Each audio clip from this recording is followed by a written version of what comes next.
വിദേശത്തിരുന്ന് ഇന്ത്യക്കെതിരെ സംസാരിച്ചാലും പണി കിട്ടുമെന്ന് തെളിഞ്ഞിരിക്കുകയാണ്. UAPA ചുമത്തിയിരിക്കുകയാണ് മുഹമ്മദ് സനൂഫിനെതിരെ. അപ്പം അയാളെ ന്യായീകരിച്ചുകൊണ്ട് കുറേ പേര് രംഗത്ത് വരുന്നുണ്ട്. കാരണം ബോധമുള്ള ആരെങ്കിലും ഇങ്ങനെയൊക്കെ എഴുതുമോ എന്നാണ് പലരും ഇപ്പോൾ സപ്പോർട്ട് ചെയ്തുകൊണ്ട് ചോദിക്കുന്നത്. ബോധമുള്ള ആരെങ്കിലും ഇങ്ങനെ എഴുതുമോ? ഒരിക്കലും ഒരു പെർസെൻറ്റേജെങ്കിലും ബോധമുള്ള ഒരുത്തന് ഇങ്ങനെ എഴുതാനൊരു വഴിയില്ല. കാരണം അവൻ്റെ എഴുതിയേക്കണ എന്താണെന്ന് കേൾക്കാത്ത അറിയാത്ത കുറേ ആളുകളുണ്ടാവുമല്ലോ. അതുകൂടി ഒന്ന് വായിച്ചിട്ട് നമുക്ക് തുടങ്ങാം. ഇവൻ്റെ പോസ്റ്റ് ഇതാണ്: ഇങ്ങനെയാണോ എൻ്റെ സഹോദരങ്ങൾ? ഏത് സഹോദരങ്ങളാണെന്നറിയാം. പഹൽഗാമിൽ ആക്രമണം ഉണ്ടായി നമ്മുടെ ഇവിടെയുള്ള രാമേന്ദ്രൻ നായർ അടക്കമുള്ള ആളുകളൊക്കെ മരിച്ചു പോവുകയും അദ്ദേഹത്തിൻ്റെ മകൾ ഓടി രക്ഷപ്പെടുകയൊക്കെ ചെയ്തിട്ടുള്ള സംഭവം നിങ്ങൾക്ക് എല്ലാവർക്കും ഓർമ്മയുണ്ടാവും. ആ സംഭവത്തിന് ശേഷം ഇവരെഴുതിയേക്കുന്ന പോസ്റ്റാണ്: ഇങ്ങനെയാണോ എൻ്റെ സഹോദരങ്ങൾ ഈ കാഫറിനെ കൊന്നുകളഞ്ഞത്? നന്നായി, ഇന്നല്ലെങ്കിൽ നാളെ കാശ്മീർ ഞങ്ങൾ പിടിച്ചെടുക്കും. ആരാണ് ഞങ്ങളാരെ? അപ്പോൾ ഇവന് ഇന്ത്യക്കാരനല്ലേ? ഞങ്ങൾ തോന്നിയ മുമ്പ് വേറെ ഏതോ രാജ്യക്കാരാണ്. ഇനി അടുത്തത്: ഇന്ത്യയിൽ നിന്നും കാശ്മീരിനെ വേർപെടുത്തും. മറ്റു ലോകരാജ്യങ്ങൾ ഇന്ത്യയെ കാർക്കിച്ചു തുപ്പും. അതായത് മറ്റു ലോകരാജ്യങ്ങൾ ഇന്ത്യയെ കാർക്കിച്ചു തുപ്പണം എന്നുള്ളതാണ് ഇവൻ്റെ ആഗ്രഹം. ഇനി കാശ്മീർ അപകടത്തിലാണെന്ന് ലോകം തിരിച്ചറിയും. എൻ്റെ സഹോദരങ്ങൾ ഇന്ത്യയിലേക്ക് കടന്നു കയറി കാശ്മീരിനെ വേർപെടുത്തും.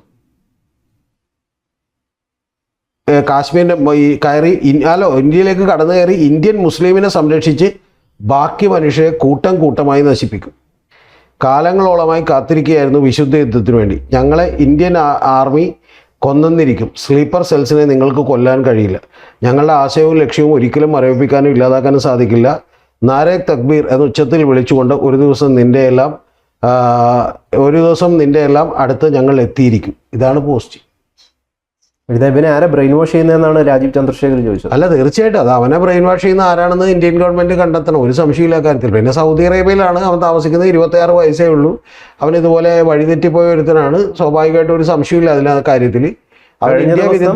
കഴിഞ്ഞ ദിവസം സൗദി എയർപോർട്ടിലെത്തിയപ്പോൾ അറസ്റ്റ് ചെയ്തു. ഇന്നിപ്പോൾ UAPA ചുമത്തി. UAPA ചുമത്താനുള്ള കാരണം ഫോണിൽ നിന്ന് കൂടുതൽ തെളിവുകൾ ലഭിച്ചു എന്നാണ്. അല്ല, ഇത് ഇവിടെ കൊണ്ടൊന്നും നിൽക്കൂല.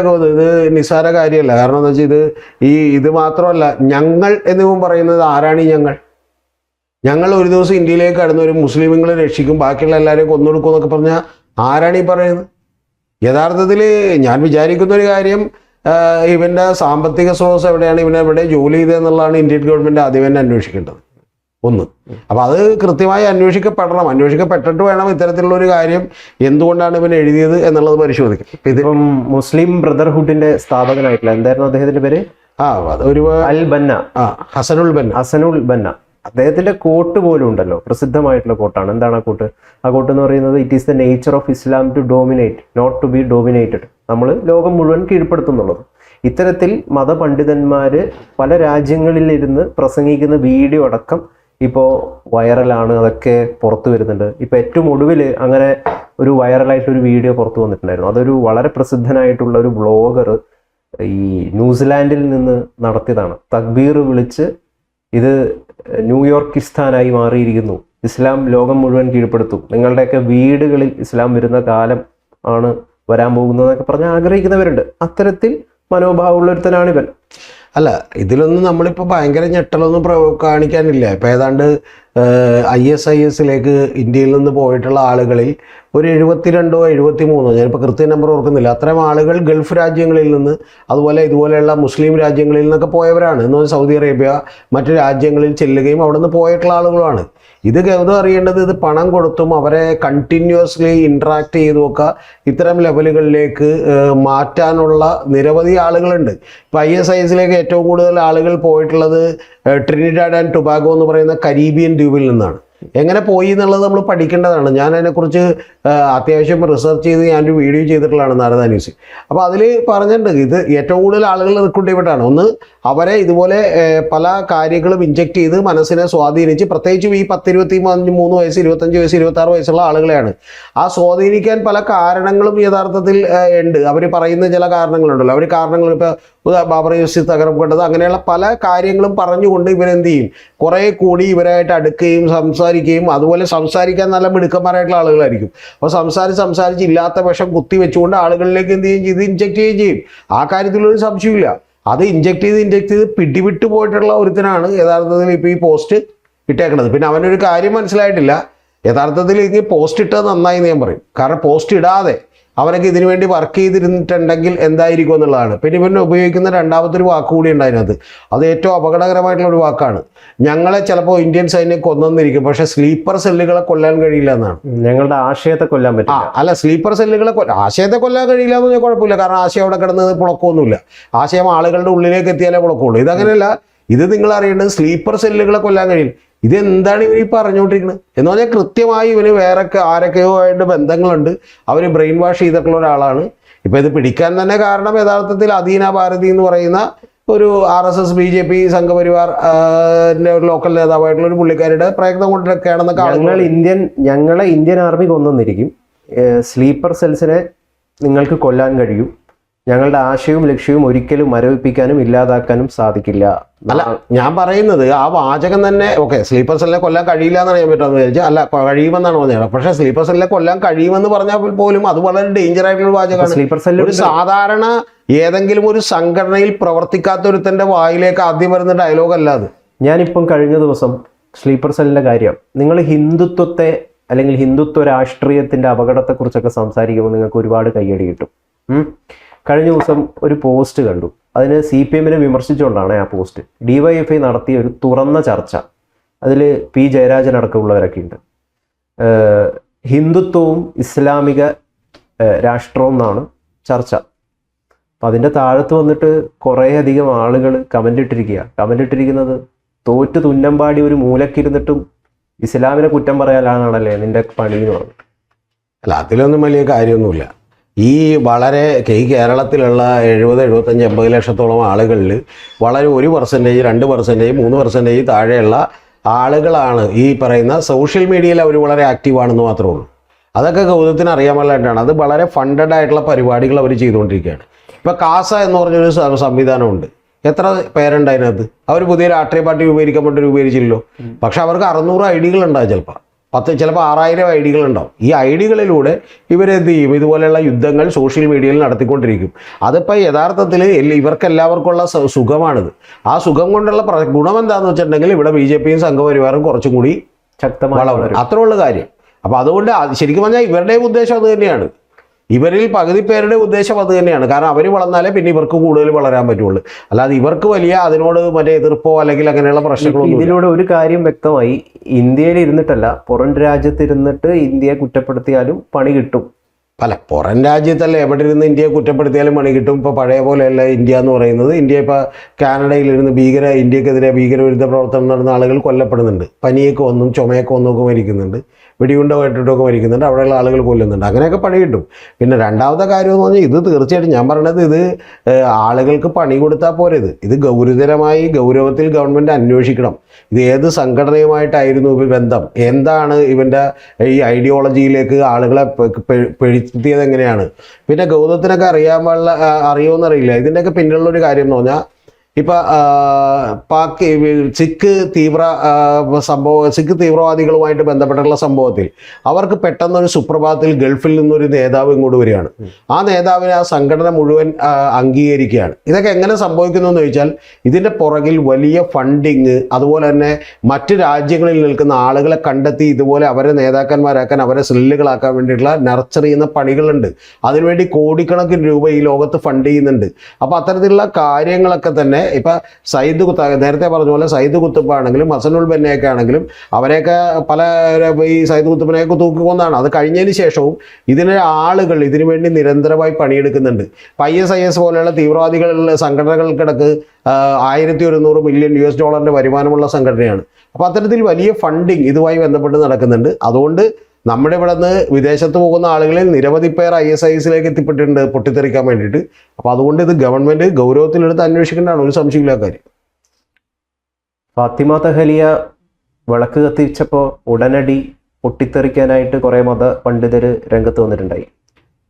സമുദായത്തിൽ നിന്ന് പുറത്തു പോകും, ഇസ്ലാമിക വിരുദ്ധമാണ് പൊതുവേദിയിൽ ഫാത്തിമ വിളക്ക് കത്തിക്കുന്നതെന്നാണ് സമസ്ത തിട്ടൂരമറക്കിയത്. ഇവനെതിരെ എന്താ സമസ്ത, മുസ്ലിം ലീഗ്, മറ്റ് മതസംഘടനകൾ പരസ്യമായി വന്നുകൊണ്ട് ഇതല്ല ഇസ്ലാം മുമ്പോട്ട് വയ്ക്കുന്ന ആശയം, വളരെ ചെറിയ ശതമാനം ആളുകൾ മാത്രമേ ഇങ്ങനെയുള്ളൂ എന്ന് പരസ്യമായിട്ട് എന്താ തള്ളിപ്പറയാത്തത്? അല്ല, ഗൗതം ചോദിച്ചൊരു ചോദ്യമാണ്. പക്ഷേ ഇത് അപ്പോൾ അവർ പറയാൻ പോകുന്ന ഒരു ഉത്തരം എന്ന് പറഞ്ഞാൽ അതൊരു ക്രിമിനൽ ആക്ട് അല്ലേ, അത് പോലീസ് നടപടി എടുക്കുന്നുണ്ടല്ലോ, ഞങ്ങൾ ആരും അതിനെ അനുകൂലിക്കുന്നില്ലല്ലോ എന്നായിരിക്കും. പക്ഷെ അത് പോരാ ഈ കാലഘട്ടത്തിൽ. യഥാർത്ഥത്തിൽ ഗൗതം പറഞ്ഞത് തന്നെയാണ് സമസ്തയിലെ ജെഫ്രി മുത്തുക്കോയ തങ്ങളാണെങ്കിലും അല്ലെങ്കിൽ പാണക്കാട് സാദിഖ് അലി ശിഹാബ് തങ്ങളാണെങ്കിലും ഒക്കെ ചെയ്യേണ്ടത്. ഇത്തരം കാര്യങ്ങൾ ഉണ്ടാകുമ്പോൾ അവരെ തള്ളിപ്പറയുകയും അവർക്ക് നേരെ പ്രസ്താവനകൾ നടത്തുകയും വേണം. അല്ലെങ്കിൽ അവർ മനസ്സിലാക്കേണ്ട കാര്യം എന്താണെന്ന് വെച്ച് കഴിഞ്ഞാൽ ഇസ്ലാമോഫോബിയ എല്ലാ മുസ്ലിം അല്ല ചിത്രീകരിക്കപ്പെടുക അല്ല, ഇതിന് ചില അപവാദങ്ങളുണ്ട്. അത് ഞാൻ പറഞ്ഞു തന്നെ. ഇപ്പം നമ്മുടെ ഷെയ്ഖ് മുഹമ്മദ് കാരക്കുന്ന് എന്ന് പറയുന്ന ജമാഅത്തെ ഇസ്ലാമിയുടെ ഒരു പണ്ഡിതനുണ്ട്. അപ്പോൾ അദ്ദേഹം ഈ മറ്റേ നേരത്തെ ഒരു വാചകം പറഞ്ഞു, അദ്ദേഹം അടക്കം ഇക്കാര്യത്തിൽ വർത്താനം പറയുന്നതാണ്. അദ്ദേഹം നമ്മുടെ ഈ ഓപ്പറേഷൻ തൂഫാനെ കുറിച്ച് പറഞ്ഞിരുന്നത്, ആ തൂഫാൻ നടപ്പാക്കാനുള്ള 18 പദ്ധതി പ്രഖ്യാപിച്ചിരുന്നു. വായിച്ചിരുന്നു. ആ 18 പദ്ധതികളിൽ പുള്ളി പറയണത്, ഇവരെയൊക്കെ പിടിച്ചിട്ടുണ്ടെങ്കിൽ ഒരു കാരണവശാലും നമ്മൾ എന്ത് ചെയ്യരുത്, ചൂടാകരുത്, അവരോട് ദേഷ്യപ്പെടരുത്, മയക്കുമരുന്ന് ഉപയോഗിക്കുന്നവരെ കണ്ടെത്തുക, എന്നിട്ട് പറയുക ഇത് ഇസ്ലാമിന് നടക്കുന്നതല്ല, നമ്മുടെ ഹദീസുകളിലോ ആയത്തുകളിലോ ഖുറാനിലോ ഒന്നുമില്ല എന്ന് സ്നേഹമസൃണമായി പറ്റുമെങ്കിൽ ഒരു ചുംബനം കൂടി കൊടുത്തുകൊണ്ട്, ചുംബനം എന്ന് പറഞ്ഞാൽ ആണുങ്ങളാണെങ്കിൽ മാത്രമാണ്, അപ്പോൾ അങ്ങനെ കൊടുത്തുകൊണ്ട് പറയണമെന്നായിരിക്കും പുള്ളി ഉദ്ദേശിച്ചിട്ടുണ്ടാവുക. ചുംബനം എന്നുള്ള പുള്ളിക്കകത്തില്ല. പക്ഷെ പുള്ളി പറഞ്ഞ സ്നേഹമസൃണമായവരോട് പറയുകയും അവരെ നേർവഴിക്ക് നടക്കാൻ പ്രേരിപ്പിക്കുകയും വേണം. കാരണം ഇസ്ലാം ഇതിനെതിരാണെന്ന് പറയണം എന്നുള്ളതാണ് പുള്ളി പറയണം. നമ്മുടെ മതങ്ങളൊന്നും ഇത് അനുവദിക്കുന്നില്ല എന്ന് പറയണമെന്നാണ്. അതുകൂടാതെ പുള്ളി പറയുന്ന അടുത്ത വാചകം കേട്ടിട്ട് എനിക്ക് കണ്ണുകളിൽ പോയി. പുള്ളി പറയണത് ഓക്കെ, ഇത് ഉപയോഗിക്കുന്നവരെ കുറിച്ച്.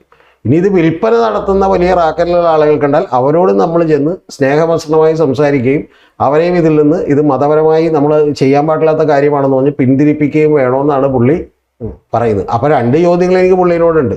അപ്പോൾ ഇതൊക്കെ ഉണ്ടെങ്കിൽ ശരിക്കും പുള്ളീനെയും അജിംസിനെയും അതുപോലെ ദാവീദിനെയും ഒക്കെ കൂടി കയറ്റിയിട്ട് ഒരു ഫ്ലൈറ്റിൽ കയറ്റിയിട്ട് നേരെ കാബൂളിൽ ചെന്നിറങ്ങുകയും അവിടെ ചെന്നിറങ്ങിയിട്ട് അവിടെയുള്ള നമ്മുടെ പ്രിയപ്പെട്ട താലിബാനിസ്റ്റുകൾ, ഇവരുടെ വിസ്മയമായിട്ടുള്ള താലിബാനിസ്റ്റുകളോട് നിങ്ങൾ ഇതൊക്കെ ചെയ്യല്ലേ എന്ന് പറയുകയും വേണം. കാരണം അവിടെ നിന്നാണ് 80% ഹീറോയിൻ ഈ ലോകത്തേക്ക് കൊണ്ടുവരുന്നത്. ഇപ്പം ഈ മുദ്ര പോർട്ടിൽ നിന്ന് തന്നെ മറ്റേ പിടിച്ചിട്ടുള്ളതിൽ മറ്റേ ഇവിടെ നിന്നുള്ള അഫ്ഗാനിസ്ഥാൻ ഹെറോയിൻ പിടിച്ചെടുത്തിട്ടുണ്ട്. ഏതാണ്ട് 1100 കോടി രൂപ. അപ്പം അതുകൊണ്ട് ഇതൊക്കെ ആദ്യമേ എന്ന് പറയണം. പക്ഷെ അങ്ങനെയുള്ള കാര്യങ്ങളിലൊന്നും ഇവർക്കൊരു താല്പര്യമില്ല. യഥാർത്ഥത്തിൽ ഇതിലും അവർ എന്ന് പറയേണ്ടതാണ് ഈ പയ്യനോട്. ഞാൻ പറഞ്ഞ ഇങ്ങനെയുള്ള പറയുന്ന കൂട്ടത്തിൽ ഈ പയ്യനോട് പറയേണ്ടതാണ്, മോനെ ഇത് നമ്മുടെ പണിയല്ല, നമ്മൾ ശരിക്കും പറഞ്ഞാൽ മതപരമായ ഗ്രന്ഥങ്ങൾ വെച്ചിട്ട് ഇതല്ല എന്നുള്ളത് അവനോട് പറയാൻ പറ്റൂല. അതൊന്നും ഇവർ ചെയ്യുന്നില്ല. ഖുറാനില് കാഫിറുകളെ കൊല്ലണം എന്ന് പറയുന്നുണ്ടോ? അല്ല, ഇവൻ എവിടെ നിന്ന് ഇത് കിട്ടിയെന്നുള്ളതാണ്. ഖുറാനിലൊക്കെ പല കാര്യവും പലതും ഒക്കെ പറയുന്നുണ്ട് ഗൗതം. അല്ല, ഖുറാനിൽ ഞാൻ മനസ്സിലാക്കുന്നത് അല്ല, ഇതൊക്കെ നമ്മൾ വെറുതെ ചർച്ച ചെയ്യേണ്ട ആവശ്യമില്ലാത്ത കാര്യമാണ്. ശരിയാണെന്ന്, അതൊരു പൊളിറ്റിക്കൽ ഡോക്ടറിനാണ്. അവര് രാഷ്ട്രീയ അധികാരം നേടണം എന്നുള്ളത് പറയുന്നുണ്ട്. കാഫറുകളെ കാഫറുകൾ അവിശ്വാസികളോട് എന്ത് ചെയ്യരുത്, ബന്ധമുണ്ടായിരുന്നു പറയുന്നുണ്ട്. പല കാര്യങ്ങളും, പല മോശപ്പെട്ട കാര്യങ്ങളും പറയുന്നുണ്ട്. പക്ഷെ പ്രധാനപ്പെട്ട ഒരു കാര്യം എനിക്ക് ഗൗതത്തോട് പറയാനുള്ളത്, എന്നും പറഞ്ഞ് ഈ നാട്ടിലെ ഏതെങ്കിലും മറ്റേ നമുക്കൊക്കെ പരിചയമുള്ള നമ്മുടെ കൂട്ടത്തിൽ പഠിച്ചുകൊണ്ടിരുന്ന കിടന്ന് ഒരുമിച്ച് യാത്ര ചെയ്തുകൊണ്ടിരുന്ന നിരവധി ആളുകളുണ്ട്. അവരിപ്പം ഞാൻ വിശ്വാസം ഇല്ലാഞ്ഞിട്ട് എന്നെ ഉപദ്രവിച്ചിട്ടൊന്നുമില്ല. ശരി സാറേ, ഇതിൽ സംശയം, ഇവരെ നിയന്ത്രിക്കുന്ന ഒരു വലിയ മുസ്ലിം സമുദായത്തെ നിയന്ത്രിക്കുന്ന മതസംഘടനകളുണ്ട്. ആ മതസംഘടനയിലെ കൃത്യമായിട്ട് കർശനപരമായിട്ട് ഇതിൽ നിലപാടെടുക്കേണ്ടത്, അവർ പരസ്യമായിട്ട് പൊതുസമൂഹത്തിന് മുമ്പിൽ വന്നിട്ട് അവർ റെസ്പോൺസിബിൾ അല്ലേ, അവരെന്താ ചെയ്യാത്തത്? എൻ്റെ പൊന്ന് ഗൗതം, അവർ നിരവധി റെസ്പോൺസിബിൾ ആയിട്ടുള്ള കാര്യങ്ങൾ ചെയ്തിട്ടുണ്ട്, ഇതും ചെയ്യേണ്ടതാണ് എന്ന് നമുക്ക് പറയാൻ പറ്റും. ഉദാഹരണത്തിന് മുസ്ലിം ലീഗിൻ്റെ ഒരു സംഘടന തന്നെയാണ് സമസ്ത. യഥാർത്ഥത്തിൽ ഇപ്പോൾ 1992 ഇവിടെ ബാബറി മസ്ജിദ് തകർന്നു വീണപ്പോൾ പോലും ഇവിടെ ഒരു ഇലയനങ്ങിയില്ല, ഒരു പ്രശ്നവും ഉണ്ടായില്ല. അതെന്ന് പറഞ്ഞാൽ അവരുടെ സമയോചിതമായിട്ടുള്ള ഇടപെടലുകൾ കൊണ്ടാണ്. പക്ഷേ ഗൗതം പറഞ്ഞ പോലെ ഇത്തരം കാര്യങ്ങളിൽ കൂടി അവർ വളർന്ന് സ്ട്രോങ് ആയിട്ട് അഭിപ്രായം പറഞ്ഞില്ലെങ്കിൽ ഒരു ഇസ്ലാമോഫോബിയ ഇവിടെ ശക്തിപ്പെടുകയും സംഘപരിവാർ ശക്തികൾക്ക് വളരാനുള്ള സാഹചര്യം ഒരുക്കുകയും ചെയ്യും. അത് ശരിയാണ്, ഗൗതം പറഞ്ഞതിനോട് ഞാൻ യോജിക്കുന്നു. പക്ഷെ അവരൊന്നും ചെയ്തിട്ടില്ല എന്നൊക്കെ പറയരുത്, അവർ ചെയ്തിട്ടുണ്ട് ഒരുപാട് കാര്യങ്ങൾ. അതുകൊണ്ടാണ് ഇപ്പോൾ വലിയ കുഴപ്പമൊന്നുമില്ലാതെ നമ്മുടെ രാജ്യം ഇങ്ങനെ മുന്നോട്ട് നീങ്ങുന്നത്. ഈ ഇസ്ലാമിക സംഘടനകൾക്ക് മാത്രമല്ല, ഇടതുപക്ഷത്തിനും KEN-നും ഒക്കെ ചെയ്യാം, പ്രതിപക്ഷ നേതാവിനൊക്കെ ചെയ്യാം. അല്ല, എല്ലാവരും ചെയ്യേണ്ടതാണ്. അതിപ്പോ നാളെ ഗൗതം എന്തിനാ കോൺഗ്രസിനെ വിട്ടുകളത്? എല്ലാവരും ചെയ്യേണ്ടതാണ്. അപ്പൊ BJP ചെയ്യേണ്ടതാണ്. പക്ഷെ പ്രധാനപ്പെട്ട അല്ല, BJP ഇത് ചെയ്യുന്നില്ലല്ലോ. BJP എല്ലാ കാര്യങ്ങളിലും ഇതുപോലെ പ്രതികരിക്കുന്നില്ല. മനസ്സിലായി? ബാബറി മസ്ജിദ് പൊളിച്ചു ചെയ്തപ്പോൾ അവരങ്ങനെയല്ല പ്രതികരിച്ചത്. അപ്പൊ അതുകൊണ്ട് അതവിടെ നിൽക്കട്ടെ. കാരണം അവരാണല്ലോ അതിന്റെ മെയിൻ കാർമ്മികത്വം വഹിച്ചത്. അതുകൊണ്ട് അതവിടെ നിൽക്കട്ടെ. ഇതിന് പ്രധാനപ്പെട്ട വിഷയം ഇപ്പൊ നമ്മുടെ നാട്ടിലുള്ള ഒരു പ്രത്യേക സാഹചര്യങ്ങളിൽ, ആ സിറ്റുവേഷൻ ഒക്കെ വേണമെങ്കിൽ ഞാൻ വിശദമാക്കാം, ചർച്ച ചെയ്യേണ്ടി പോകുന്നുള്ളതുകൊണ്ടാണ്. സാഹചര്യങ്ങളിൽ ഏറ്റവും ആദ്യം ഇതിനെ അപലപിക്കേണ്ടതും തള്ളി പറയേണ്ടതും ഗൗതം പറഞ്ഞ പോലെ മുസ്ലിം മത സംഘടനകളാണ് ഇത് തള്ളി പറയേണ്ടത്. അത് പറഞ്ഞില്ലെങ്കിൽ ഇപ്പോൾ ഡേഞ്ചറാണ്. അല്ലാതെ CPM നാളെ ഇതിനെ തള്ളി പറഞ്ഞുകൊണ്ടോ അല്ലെങ്കിൽ കോൺഗ്രസ് തള്ളി പറഞ്ഞുകൊണ്ടോ ഒക്കെ വല്ല ഗുണം ഉണ്ടാവുക. ഇവരാണ് ആദ്യം തന്നെ ഇതിനെ തള്ളിപ്പറയുന്നത്. ഇപ്പോൾ വെള്ളാപ്പള്ളി നടേശൻ ഒരു മുസ്ലിം വിരുദ്ധ പ്രസ്താവന നടത്തുമ്പോൾ യഥാർത്ഥത്തിൽ മുസ്ലിം ലീഗ് ഒരു അഭിപ്രായം പറഞ്ഞില്ല. അത് പറയരുത്, ഇപ്പം കാലഘട്ടം അതാണ്. അത് യഥാർത്ഥത്തിൽ ചെയ്യേണ്ടത് CPM-ഉം കോൺഗ്രസും ഒക്കെ അതിനെ തള്ളിപ്പറയേണ്ടതാണ്. ഇവനെ പോലുള്ള ഈ മുഹമ്മദ് സനൂഫിനെ പോലുള്ള ആളുകൾ വെള്ളാപ്പള്ളിയൊക്കെ പറയുന്നതിൽ കാര്യമുണ്ടോ എന്ന് ചോദിപ്പിക്കുകയാണ്. അതൊക്കെ വളരെ ന്യൂനപക്ഷമാണ്. ഇതൊക്കെ നേരത്തെയും ഇന്ത്യയിൽ നിന്ന് ഇപ്പോൾ നൂറുകണക്കിന് ആളുകൾ ISIS-ലേക്ക് പോയതിൽ 10-70 പേര് ഇത്തരത്തിൽ വിദേശങ്ങളിൽ നിന്ന് ISIS-ലേക്ക് പോയിട്ടുള്ള ആളുകളുണ്ട്. അവരെയൊക്കെ ചൂണ്ടിക്കാണിച്ചിട്ട് നമ്മളൊരു സമൂഹത്തെ അങ്ങനെ തന്നെ ജനറലൈസ് ചെയ്യരുത്. ഇല്ല, എന്തായാലും കേരളത്തിൽ നിന്ന് ISIS-ലേക്ക് പോയ സ്ത്രീകളും ഉണ്ട്, പുരുഷന്മാരും ഉണ്ട്. ഉണ്ടെന്നേ. അത് കണ്ടിട്ട് എന്താ കേരളത്തിലുള്ള എല്ലാവരും ISIS-ലേക്ക്? അല്ല, അത്രേ ഉള്ളൂ. സിമ്പിളാണ് കാര്യം. ഇതിനെ തള്ളി പറഞ്ഞില്ലെങ്കിൽ എല്ലാവരും അങ്ങനെയാണ്. തള്ളി പറഞ്ഞില്ലെങ്കിൽ കേരളത്തിൽ ഈ വിഭാഗീയത വളരാനുള്ള സാധ്യതകളുണ്ട്. അതിനോട് ഞാൻ പൂർണ്ണമായി യോജിക്കുന്നു. അതിനെ തള്ളി പറയണം.